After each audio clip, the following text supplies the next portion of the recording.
नमस्कार, प्रणाम भैया आप सभी के, और हमारे जितने भी इस चैनल को देख रहे हैं डीवीसी ऑफिशियल को, सभी को तहे दिल से धन्यवाद। दीपक गिरी व पप्पू गिरी जॉनी के हम बहुत जगह हमनी के प्रोग्राम कैनी है और कुछ रिहर्सल खातिर हमनी के बैठल बानी। हमनी के भाई पप्पू गिरी कुछ कहिए रहुआ लोगन से कहीं भैया।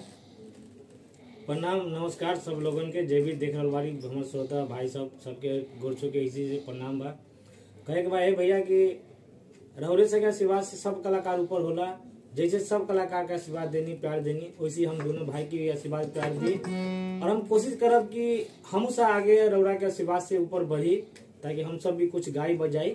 ऐसे आज छोटा सा एक रिहर्सल बा, अगर कुछ टूटी फूटी हुई तो हमारे कमेंट में जरूर लिख के बताएं। और इस चैनल के सब्सक्राइब करो, जो कि हमारे यूट्यूब चैनल बा डीवीसी ऑफिशियल। एक बार और बता दी, डीवीसी ऑफिशियल।